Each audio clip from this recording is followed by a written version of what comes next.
Olá, sejam muito bem-vindos ao Shot Inspiracional. A nossa convidada de hoje, desde cedo, assumiu a liderança e a curadoria da sua vida. Contrariando todas as probabilidades estatísticas, deu a volta a um contexto inicial de vida muito distante do privilégio, dando provas da sua determinação. Licenciada em Assessoria de Direção e Administração de Empresas pelo Instituto de Novas Profissões, desenvolveu todo o seu percurso profissional entre a gestão dos recursos humanos, as vendas e o marketing, até ter fundado a sua empresa. Diz que só enviou um currículo na sua vida, que já recusou ser despedida, e a sua história é pautada por muitos mais momentos audazes.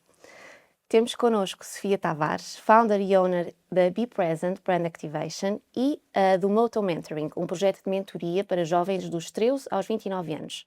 Sofia, muito bem-vinda ao Shot Inspiracional. É um gosto e um privilégio ter aqui connosco. Muito obrigada. Olá, obrigada eu pelo convite. Olá, Sofia. Olá.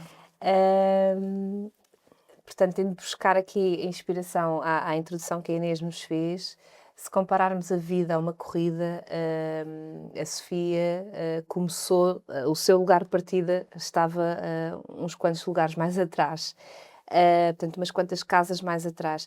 Quer contar-nos como é que foi, como é que foi a sua casa de partida, como é que ela era? Sim, claro. Basicamente, se compararmos a vida a uma corrida, eu diria que parti da mesma linha que todas as outras crianças, mas com menos ferramentas na mochila. Ou seja, quando nós somos crianças, e no meu caso, a minha casa era bastante fragilizada, não é?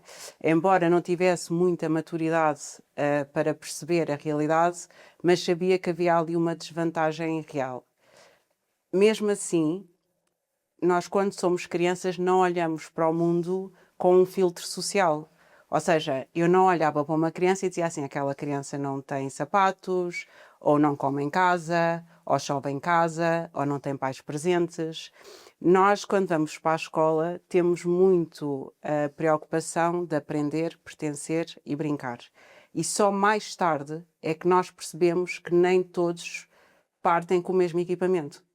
Ou seja, eu diria que eu percebi que havia essa desvantagem real, mas que para mim eu teria exatamente as mesmas condições que qualquer outra criança teria para fazer a corrida. Com mais facilidade ou menos facilidade, teria as condições para fazer.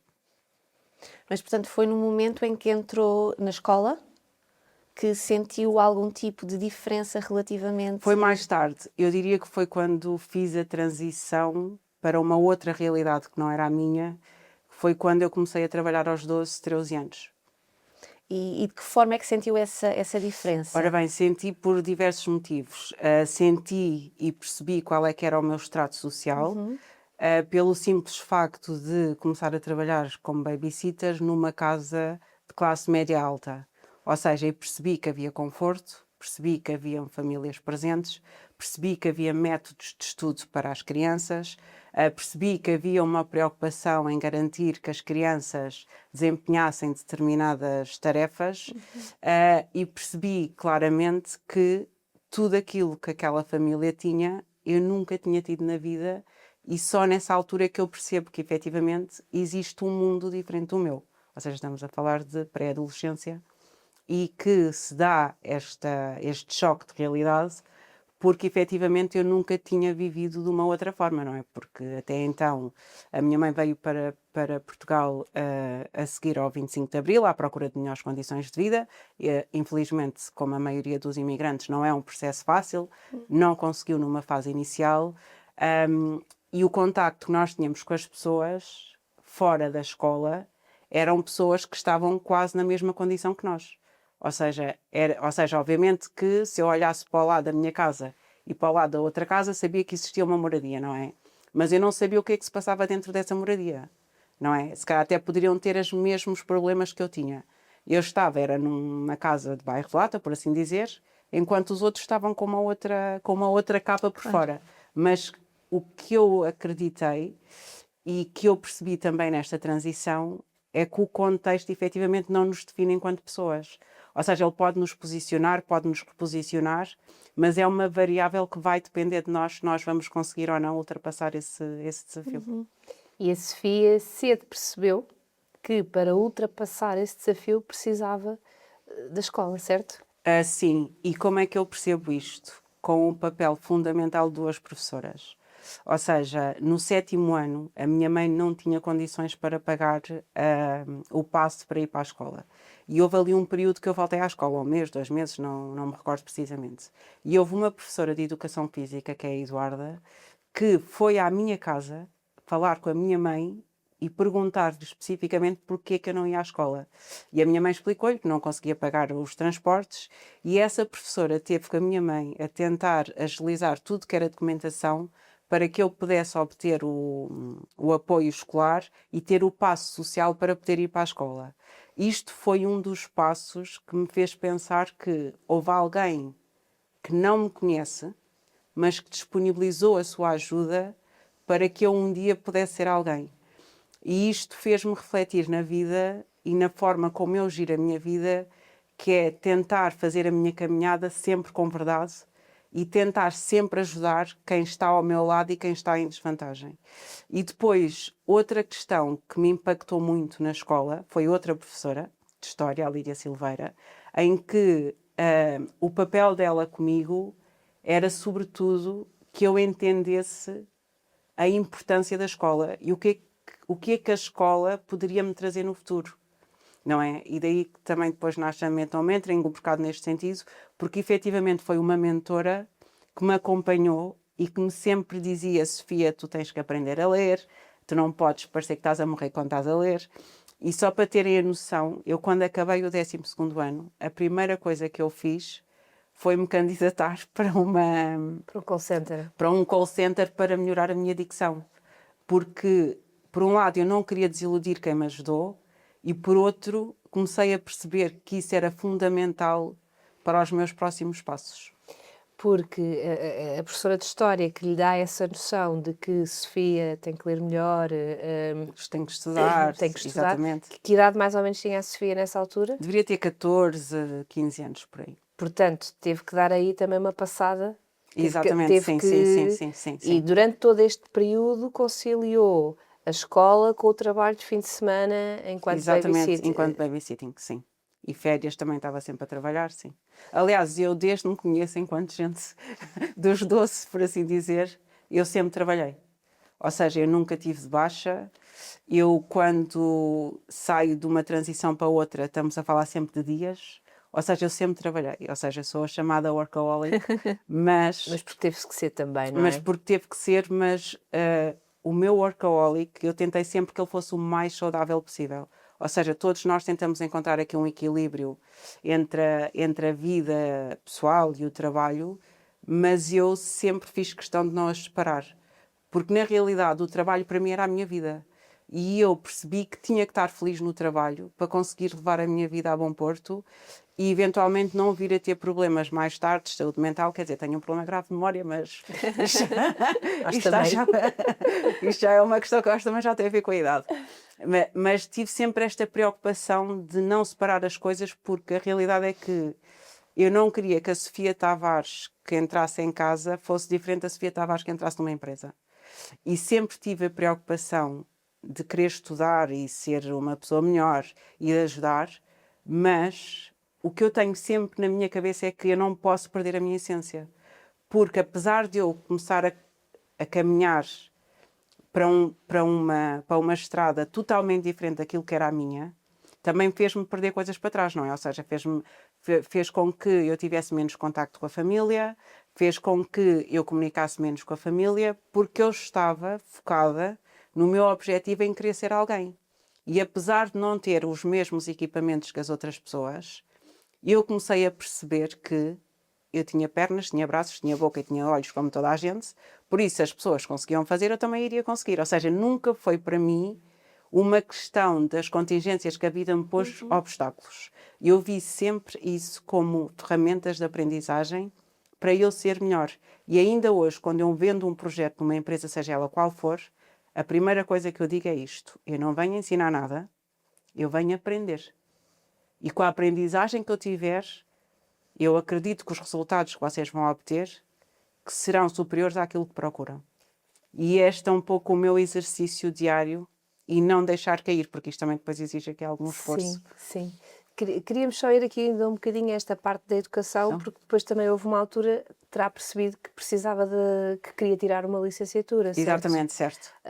Portanto, ali na adolescência percebeu os seus gaps de educação Exato. e foi trabalhando para eles e a dada altura quer ir para a universidade, não é? Certo, A certo. universidade também seria essencial. Como é que conseguiu também alcançar esse objetivo? Bem, a universidade é curioso porque a minha mãe vinha de uma cultura que a maioria dos meus familiares não são licenciados. Eu tenho poucas pessoas licenciadas na família. E eu sempre disse à minha mãe que gostava de ir para a faculdade. E a minha mãe, não, tens que ir trabalhar, porque tens que ajudar aqui em casa. Eu disse, se eu não for para a faculdade, aos 18 anos eu vou sair de casa. E assim foi. Ou seja, eu acabei o 12º ano, tinha uns amigos que viviam sozinhos com um gato e com um cão. Perguntei-lhes se eles tinham um quarto. E quando eu me inscrevo num call center e tenho condições para pagar a renda, tudo muito apertado, obviamente, eu decido fazer a transição porque efetivamente estava muito focada no tema de estudar. E depois apareceu-me o primeiro obstáculo, que era, eu como não sabia aquilo que quero fazer, ainda hoje não sei, ou seja, eu vou caminhando e vou tentando encontrar momentos felizes que me inspirem e que me levem a continuar. O curso que eu queria tirar só havia em Porto Alegre, que eu não podia ir, não tinha condições para pagar a casa e tudo mais, ou havia numa privada. E então o que eu tive de fazer foi, tive a trabalhar um ano para juntar dinheiro para depois conseguir ir para a privada. E consegui pagar os primeiros meses da faculdade, mas os outros não.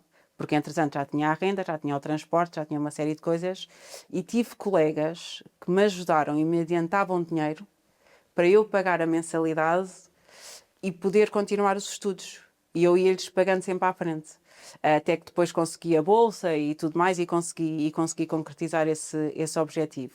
Mas é curioso que eu sempre fui um bocado rebelde nesta coisa de eu quero e se ainda ninguém me disse que eu não posso, eu vou fazer. E eu pus na cabeça que ia para a faculdade e fui. Porque pus este objetivo e caminhei para este objetivo, embora no dia-a-dia isto acontece muito, eu faço as coisas e não estou a pensar muito no amanhã e no resultado que ela me vai trazer. Eu estou focada em fazer bem para que mais tarde a vida me possa recompensar.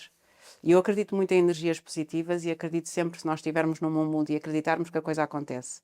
E tem sido este paradigma que me tem vindo a caminhar, a fazer esta caminhada de certa forma leve, ou seja, não tão pesada, e a aprendizagem em si, efetivamente, tem contribuído bastante para os resultados. E esta forma como a Sofia cresceu e a sua forma de estar na vida leva à sua primeira entrevista de emprego. Exato. Decorrente do único currículo Do que currículo terá que enviado, não é? exatamente, sim, sim. E contou-nos que foi para esta entrevista t-shirt e calças de ganga, não era? Exato. Rotas, sim. Calças de ganga rotas, mas correu bem. Correu bem. E ficou nesta empresa durante 11 muitos anos. Exatamente, não é? 11 anos. 11 anos. Como é que foi esta entrada no mercado de trabalho e se a sua forma de estar se manteve, se teve que alterar aqui alguma coisa, porque de repente já estava a trabalhar para alguém, não Exato, era? sim, sim. Não, o que eu diria é que, primeiro este facto curioso da forma como foi vestida para uma posição de assessora, não é? Que cheguei lá, o João Catalão estava de fato, a mulher de vestidinho, e eu entrei, claro que a primeira coisa que eles fizeram foi olhar para mim. Mas eu acho que tive sorte, porque eles olharam para mim além daquilo que eles estavam a ver. Não é? Que é uma coisa que às vezes é muito difícil de acontecer nas entrevistas. Eles olharam para a minha atitude, pela minha vontade de querer entregar coisas e também, de certa forma, eu acho que lhes passei ali alguma confiança. E os 11 anos eu acho que era a prova da consistência daquilo que eu vendi. Não é? Porque eu acho que a Sofia não mudou. Ou seja, a Sofia tentou ser a mais esforçada possível, tentou aprender de tudo e mais alguma coisa.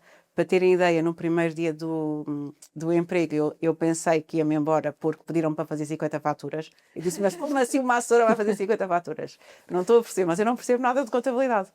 Mas a realidade é que, como eles eram uma empresa pequena na altura, permitiu-me aprender todas as áreas de negócio dentro de uma empresa. porque à medida que eu fui ganhando mais confiança, eles foram-me passando a responsabilidade de outros departamentos. E eu fui obrigada a aprender um pouco sobre finanças, criatividade, comunicação, formação, assessoria, e eles investiram muito em mim enquanto colaboradora. Aliás, eles viam-me como uma filha, isso é uma realidade, e o facto disso é que eles foram meus fiadores na compra da minha primeira casa. Porque percebiam que eu trabalhava muito, ou seja, eu entrava na empresa se fosse preciso às 8 e saía às 9 da noite, mas ainda vivia relativamente distante. Eles disseram, não, Sofia, você tem que comprar uma casa na Expo, porque tem que estar aqui ao pé de nós. Eu disse, são malucos, que eu não tenho dinheiro para comprar uma casa na Expo. E ele disse, não se preocupe, nós ajudamos. E efetivamente eles foram meus fiadores, ajudaram-me com a questão da negociação do spread nos bancos, e eu efetivamente consegui comprar a casa por causa da ajuda deles. E isto para mim foi um reconhecimento muito importante, e que eu gosto sempre de usar também com outras pessoas. Ou seja, pessoas que não tenham essa possibilidade, mas que de certa forma eu possa as conseguir ajudar e unir para um desafio que eles gostassem de concretizar. E daí seguiu-se a entrada numa nova empresa. Exatamente, sim. E mais uma situação muito curiosa e audaz. Portanto, sim. A empresa, a Sofia entra nesta nova empresa, está lá, as coisas não estão a correr bem, não é? Exato. Para já teve que também a saída da anterior empresa, acredito que não tenha sido assim tão sim, não foi, emocionalmente, não foi. por aquilo que nos conta, não é? Exato. Quase que a tratavam abandono, como não é? filha. Quase que, sim, Portanto, sim, também sim. não deve ter sido uma decisão fácil, mas a Sofia, determinada, eu agora tenho que ir para outro caminho, eu vou. Mas entretanto as coisas parece que não estão assim a correr tão bem. Exato. E o seu diretor diz-lhe, vou despedir, e a Sofia diz, não vais despedir. Não vais, é verdade. Correu-lhe bem, mas nem sempre corre bem, não é? Sim, sem dúvida. O que é que lhe passou na cabeça naquele momento para lhe dizer isso? E perguntamos-lhe se voltaria a fazer o mesmo e que conselho deixa a quem esteja, a quem passe pela mesma situação, que certamente não serão poucos. Sim, o que eu acho que, voltando aqui atrás, relativamente à questão do despedimento, do possível despedimento não aconteceu, o que eu acho que aconteceu é que também houve uma responsabilidade da minha parte, eu assumia, porque na altura, quando eu vou para esta empresa, o César tinha, ou seja, eu ia para o papel de assessora, mas não havia vaga. E disseram-me que a única área que havia era a área comercial. Eu disse, ok, então tive 11 anos a dar formação também na área comercial, vamos lá ver se eu sei vender. Isto foi o que eu cheguei lá e vendi. E o César disse, ok, mas a realidade é que ele depois tinha projetos de responsabilidade social, tinha alguns trabalhos de assessoria, e eu dizia, não, César, mas eu posso fazer isto, eu posso. E então comecei-me a focar nos outros projetos e desvinculei-me um bocado da área comercial, que era o que não era tão atrativo para mim. E quando ele, passado 6 meses, diz-me que quer despedir, eu disse, impossível, não podes. Não podes porque eu contribuí noutros projetos, mas falha minha, não contribuí o que devia na área comercial. E eu ainda não fiz o que devia fazer na área comercial para tu poderes tomar uma decisão de me despedir ou não. Por isso eu peço mais 6 meses para eu realmente conseguir dizer se consigo vender ou não. E pronto, efetivamente, passado esses 6 meses, eu trouxe os resultados que ele queria. E ainda hoje, quando falo com ele, nós brincamos imenso com esta história. E se eu voltava a fazer, falo-ia, sem dúvida, porque eu acho que isto tem a ver um pouco com termos consciência daquilo que nós temos e temos a capacidade de entregar e não deixarmos de ânimo leve que alguém nos tire isso, não é? E se eu acho que nós formos transparentes e explicarmos, eu acho que se a pessoa que estiver do outro lado for minimamente humana, eu diria que ela dará-nos essa oportunidade. E por isso eu acredito que as pessoas devam, sempre que conseguirem, tentar com que as pessoas acreditem e valorizem aquilo que elas fazem e o potencial que elas podem trazer no contexto onde elas estão. E em que momento é que decidiu passar a ser a líder, passar a ditar as regras e fundar a sua própria empresa? Ora bem, eu decidi porque, lá está, as contingências da vida fizeram sempre com que eu tivesse que ser a única responsável por mim. E eu, quando saio da empresa onde estava com o César, fui convidada a ir para a Nobre, que era uma área que eu adorava, que era o marketing, que apesar de não ter licenciatura nenhuma relacionada com o marketing, sempre caminhei lado a lado com departamentos de marketing. Ou seja, sempre observei muito o que é que eles faziam. E quando a Nobre me convida, eu até digo ao diretor-geral, não, mas eu nem sequer percebo nada de marketing, como é que eu vou conseguir ajudar? Ele diz, Fia, mas pelo perfil, ou seja, mais uma pessoa que foi para além daquilo que está no papel, não é? E daquilo que ele via, ele acreditava que com o perfil que eu tinha, que eu ia desempenhar claramente as funções que estavam-me destinadas. E a realidade é que fui para lá e consegui cumprir todos os objetivos que me foram propostos. E nesse período em que eu entrei, havia uma responsável do departamento que era a responsável do trade marketing. E ela, na altura em que eu entro, ela sai de licença de maternidade. E quando ela volta, eu digo à empresa que não faz sentido voltar para trás. Ou seja, porque eu acabei por ficar responsável, entre aspas, porque estava ausente, mas quando ela voltou não me fazia sentido regredir. E então eu disse que ia sair. E quando eu disse que ia sair, já tinha pensado que, como eu tive muito tempo do lado da agência, dos serviços e dos fornecedores, percebia que havia ali um gap de comunicação entre a marca e o fornecedor. E pensei, se eu me posicionar aqui no meio, talvez eu consiga equilibrar a comunicação entre as duas partes e consiga trazer um melhor resultado para a empresa. E é assim que nasce a Be Present. Ou seja, a Be Present nasce no sentido de unir e de estar presente, sobretudo connosco, comigo, com os outros e com todos aqueles que possam contribuir efetivamente para uma melhoria do sistema em que as empresas pretendem melhorar ou desenvolver. Mas sentiu que tinha todas as ferramentas necessárias e a Não sabia se coragem tinha, também. exato, não sabia se tinha as ferramentas, mas sabia uma coisa, sabia aquilo que eu queria que acontecesse e que estaria disposta, de uma forma transparente, clara e honesta, a atingir esses objetivos. Portanto, podia não estar ainda totalmente preparada, Exato. mas só o facto de saber para onde é que queria Exatamente, ir, sim, sem dúvida. foi o suficiente para ter a coragem de dar Exatamente, este sim, de salto, fundar, não é? sim. E entretanto, passado poucos anos, nasce o Motomentoring. Exato. O Motomentoring, pedimos aqui à Sofia que nos enquadre um bocadinho mais, não é? Portanto, Ok. é um projeto muito, muito vocacionado para Para jovens. jovens, exato.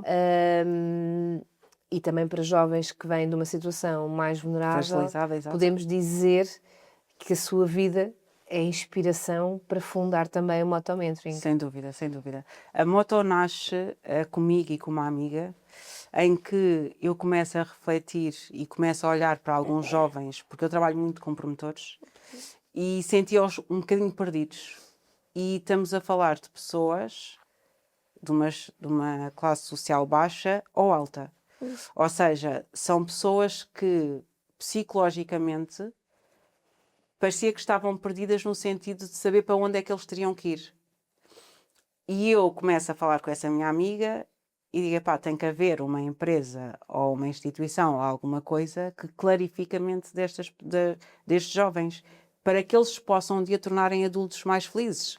Porque o que eu sinto é que se eu tivesse alguém, porque tive efetivamente a professora e tive eventualmente diretores que me acompanharam e que foram-me dando algumas guidelines, mas há uma fase muito cá atrás que é importante nós clarificarmos e garantirmos que existem consciência de determinadas situações que nos vão influenciar no futuro. Porque um jovem de hoje em dia, ele sai da escola, ele não está a pensar como é que vai ser a vida dele dali a 5 anos. Ele sai da escola e diz, ou quer ir trabalhar, ou quer ir fazer desporto, ou o que for, mas ele não tem ainda a noção do que é que há de vir. E então, o que eu pensei, mas a minha amiga Adriana, foi, ok, nós vamos clarificá-los, vamos-lhes tentar posicionar 5 anos à frente, para que eles, quando estiverem a fazer a caminhada deles, consigam ir refletindo e perceber qual é que é o caminho que devem seguir, não é?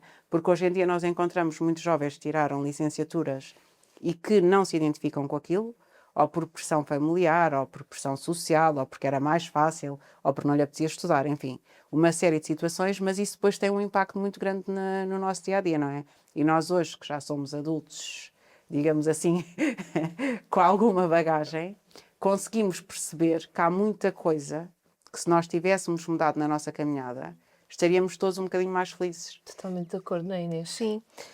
Há também um ponto na sua história, Sofia, que eu acho muito interessante, que é, houve sempre alguém que olhou para o lado e se preocupou, não é? Exatamente. E é isso que eu acho que a Sofia estará a fazer com, Sem dúvida, não é? sem dúvida. E que tem todo o mérito e que é um grande contributo para a sociedade, porque nós levamos as nossas vidas, a maioria de nós a olhar com a cabeça para Exatamente, para o baixo, umbigo, não é? exato, sim.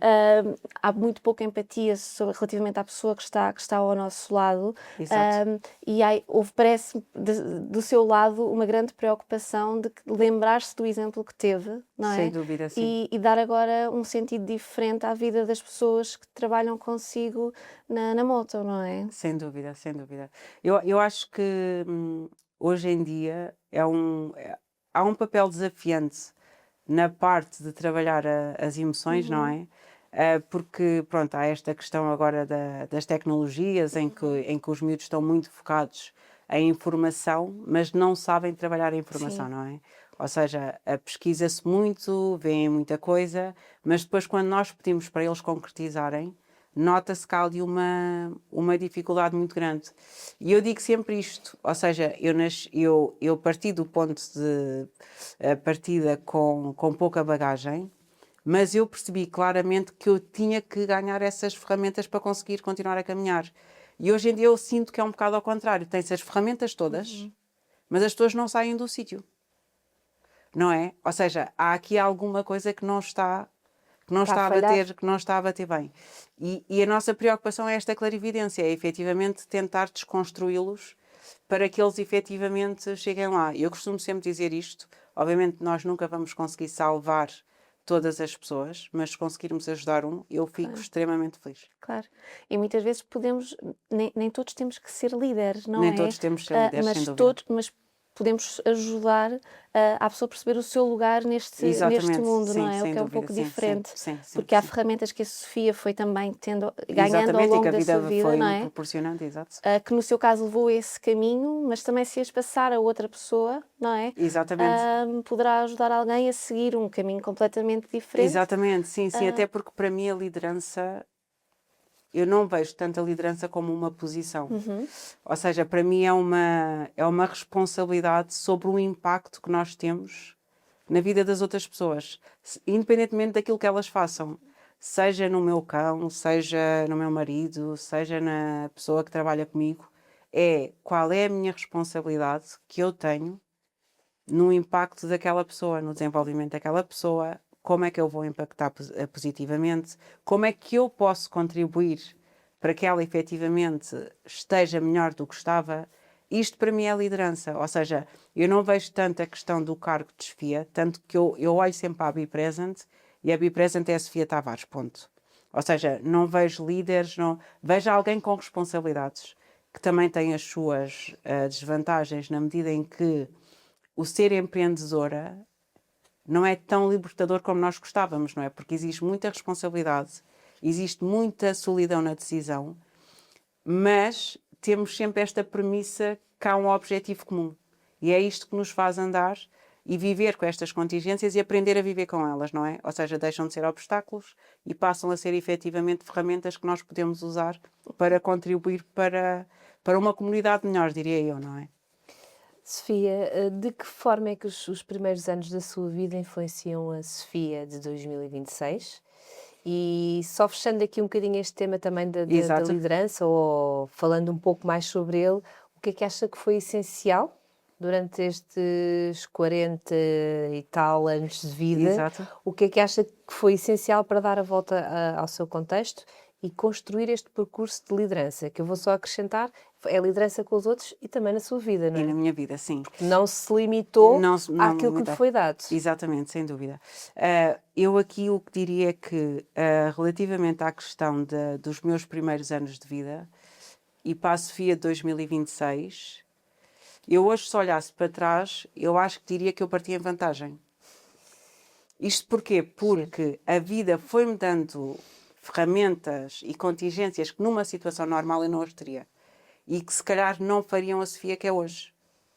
Não é? Se calhar poderia estar mais acomodada, se calhar poderia não ter tanto foco de resolver e ajudar porque não tinha sido impactada no percurso com essas situações. Por isso, se eu olhar para trás, eu disse, a vida deu-me coisas que me permitiram estar aqui hoje. Porque eu às vezes penso nisto, que é, se eu não tivesse tido nada disto, quem é que seria a Sofia? Não é? Ou seja, teria seguido uma coisa que os meus pais quisessem, teria a trabalhar, teria ido para a faculdade. Ou seja, quem é que seria a Sofia sem isto? Se calhar não seria a Sofia que é hoje, e certamente não seria. E por isso eu acredito muito que, olhando para trás e chegando aqui, eu acredito muito que eu parti em vantagem. E voltando aqui ainda à questão do empreendedorismo, falou na questão da decisão que é tomada muitas vezes de forma isolada, não é? E a solidão que às vezes um líder tem quando tem que decidir. Estas são as principais dificuldades que identifica a partir do momento que começa a sua empresa. E tem pessoas também a seu cargo, não é? Sem dúvida, são as principais dificuldades, e até diria mais que é tentar garantir que a luta interior que nós temos muitas das vezes com os objetivos profissionais e pessoais não se afastem muito, não é? E é ter esta preocupação de ter a base pessoal inserida no contexto profissional. Eu diria que estes são os grandes desafios e que exigem emocionalmente muito de um líder, não é? E o que é que projeta para os próximos 40 anos? Por acaso, 2 objetivos claros. Enquanto Be Present, gostava muito que a Be Present, que alguém seguisse esse legado, fosse quem fosse. Eu não tenho filhos, por isso não sei quem agarrar na Be Present, que pudesse continuar a contribuir para a união das pessoas, independentemente das ferramentas que elas tragam dentro da mochila. E que essas pessoas pudessem ir repassando ao longo dos anos os mesmos ensinamentos a quem não teve a oportunidade de os ter. Enquanto Moto, gostava muito também que alguém agarrasse no projeto e que continuasse a acompanhar os jovens a terem uma maior clarividência da sua vida, e que um dia, daqui a uns anos, pudesse estar a contar histórias desses jovens, para inspirar outros jovens, para que eles percebam que às vezes com exemplos concretos, que todos nós temos buracos emocionais, e que se aprendermos a lidar com esses buracos e continuarmos a nossa caminhada, que certamente chegaremos a um sítio. Poderemos não chegar exatamente onde nós quisermos, mas vamos chegar a algum lado satisfatório. E enquanto Sofia, que mantenha sempre a preocupação de ser a pessoa honesta, direta, frontal e, de certa forma, também com algum carinho pelo outro. Isto era a mensagem que eu gostava que acontecesse. Não sei se aconteceu hoje. E a inspiração para continuar? Vai também buscar estas histórias destes jovens com que trabalha? Assim, eu não tenho assim ninguém que eu dissesse que siga aquele patamar, e isto foi uma coisa que eu aprendi muito na mentoria, porque quando eu conto a minha história em mentorias e estamos a falar às vezes de jovens que vieram do mesmo sítio que eu, eles acham sempre que eu sou de outro mundo. Não, Sofia, está bem, mas isso aconteceu porque era a Sofia. Ou seja, não veem uma ligação próxima com a realidade deles. E eu acredito que isto tenha a ver com o facto de eu não estar, ou seja, de eu não ter acompanhado a sua realidade. Ou seja, ele na cabeça dele pensa, ok, ela teve isto e aconteceu, está muito longínquo na cabeça dele, se calhar ele também poderá projetar isso, mas acha sempre que eu estou num contexto diferente. E as minhas inspirações vêm das pessoas que têm essas dificuldades e que me fazem crer que eu tenho que continuar a trabalhar para desmistificar isto. Porque muitas das vezes eu digo-lhes mesmo isto, que é a única forma de nós darmos o exemplo é sermos o exemplo. Isto é uma frase feita, mas que eu gosto muito de usar porque para mim faz todo o sentido. E se eles conseguirem ser o exemplo para alguém, quer dizer que eles conseguiram o seu objetivo. Mas isto há um trabalho a fazer. E dou sempre o exemplo do Cristiano Ronaldo. O Cristiano Ronaldo não acordou e foi jogador de futebol. O Cristiano Ronaldo treina mais de qualquer um. Ou seja, ele teve menos ferramentas, mas teve que trabalhar mais com os outros para chegar aonde chegou. E isto tudo parte daqui. Ou seja, não é o exterior, ou seja, a sociedade pode nos influenciar, pode nos tentar desviar, mas a realidade é que a caminhada só vai depender de nós, nós queremos andar ou não. Por último, Sofia, e porque o nosso tempo voou, Deixamos-lhe uma questão que deixamos sempre a todos os convidados, que é partilhar connosco um hábito a favor da inclusão ou para colocar mais mulheres na liderança. Seja um hábito pessoal, Ok. na nossa vida pessoal, seja um hábito também enquanto gestores e não só, integrados no mundo empresarial, enquanto pessoas integradas no mundo empresarial. Ok. O que eu diria em termos de inclusão e que eu própria tento fazer sempre que posso, falando aqui um pouco, se calhar, mais das mulheres, eu acho que há um papel importante, primeiro, da mulher, em tentar dar palco às suas competências. Porque, infelizmente, hoje em dia, não basta falar, não é? Nós temos que provar que sabemos fazer ou conseguimos fazer para que a pessoa que esteja do outro lado, seja um homem, seja mulher, reconheça-nos como sendo competentes nessa área da liderança. E o dar palco, para mim, é partilhar com amigos, partilhar com colegas, porque há de chegar um dia que alguém vai ver essa competência e que, se calhar, facilmente se puxa as mulheres para uma posição em que elas realmente gostariam de idealizar. Eu sei que nem toda a gente quer ser líder, não é? Que é uma verdade, mas as que querem, eu acho que há um papel interior primeiro a ser feito, que é efetivamente mostrar ao mundo os resultados da sua competência. Não é? Porque assim, consciência sem ação, não há resultados.